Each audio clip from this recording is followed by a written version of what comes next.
तारीख 30 अप्रैल, जगह अहमदाबाद। रोहित का जन्मदिन और एक झगड़ा। बीसीसीआई में बवाल, टेंशन में रोहित शर्मा। कैमरे पर पहली बार खुला बड़ा सच।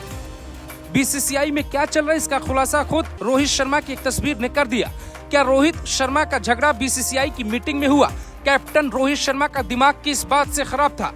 अहमदाबाद के एक होटल में ऐसा क्या हुआ कि टीम इंडिया 2 भागों में बट गई? ये कहानी क्रिकेट फैंस का दिल तोड़ देगी। सच्चाई हमेशा कड़वी होती, इसलिए ध्यान से सुनिए रोहित के साथ असल में हुआ क्या।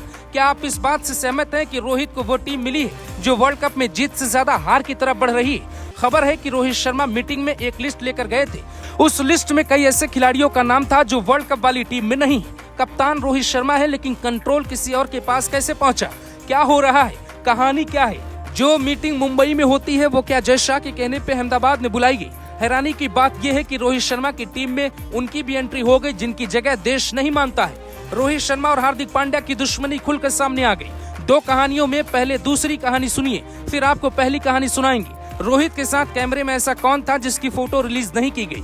ये तस्वीर देखिए। मुंबई में रोहित शर्मा का जन्मदिन मनाया जा रहा है। कैमरे पे रोहित शर्मा, उनकी पत्नी सूर्य कुमार और उनकी पत्नी दिखाई देती हैं, जबकि एक व्यक्ति का हाथ दिखाई देता है। पर ऐसा नहीं है कि यहाँ सिर्फ 2, 4, 5 लोग खड़े हैं। ये तस्वीर देखिए, 13 प्लेट रखी गई है ताकि जब रोहित केक काटे तो उसमें सबको दिया जा सके। रोहित के साथ पूरी टीम है, लेकिन हार्दिक पांड्या नहीं है, इसलिए ये फोटो जारी नहीं की जाती है। फोटो में सिर्फ रोहित शर्मा, सूर्या और उन दोनों की पत्नियों को दिखाया जाता है।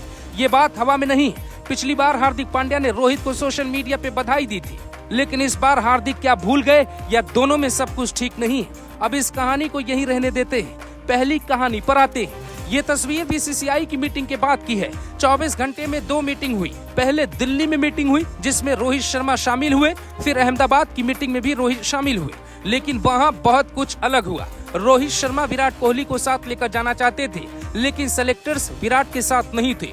रोहित रिंकू के साथ जाना चाहते थे, लेकिन सेलेक्टर्स हार्दिक के साथ थे। हार्दिक पांड्या की फिलहाल की स्थितियों को देखते हुए कोई खास जगह नहीं बनती, लेकिन रोहित की बात नहीं मानी गई। बीसीसीआई में डीके को बाहर करने का फैसला एक मत से लिया गया, लेकिन फिनिशर के तौर पर रिंकू को लेने का फैसला सिर्फ रोहित का था। एक वेबसाइट का दावा है कि रोहित को शाहरुख खान ने फोन तक किया था, लेकिन रोहित योग्यता के आधार पर रिंकू का हाथ नहीं पकड़ पाए।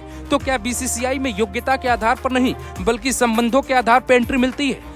एक वक्त था जब संजू सैमसन को भी योग्य और काबिल माना जाता था, लेकिन उनको मौका अब मिला जब उनके रिटायरमेंट के दिन नजदीक आ गए। तो क्या अब रिंकू सिंह भी अगले संजू सैमसन बनने वाले हैं? साल 2011 में सुरेश रैना की वजह से भारत ने कितनी सीरीज जीती थी, लेकिन क्या रिंकू में वो बात नहीं है? रिंकू गरीब परिवार से आते हैं, ये वजह नहीं है, बल्कि वजह ये है कि उनका बीसीसीआई में कोई भैया नहीं बैठा है। इसीलिए अब असली कहानी बताते हैं। बीसीसीआई की हाई प्रोफाइल मीटिंग के बाद जब रोहित मैदान पे पहुंचे तो सिर्फ 5 रन पर आउट हो गए, लेकिन रोहित वो शॉट मारकर आउट होते हैं जिसपे रोहित लंबा छक्का लगा देते हैं। यानी साफ है कि ये तस्वीर दावा करती है कि रोहित का दिमाग ठीक नहीं था, वो मेंटली फिट नहीं दिखे, खुद से बहुत निराश दिखे।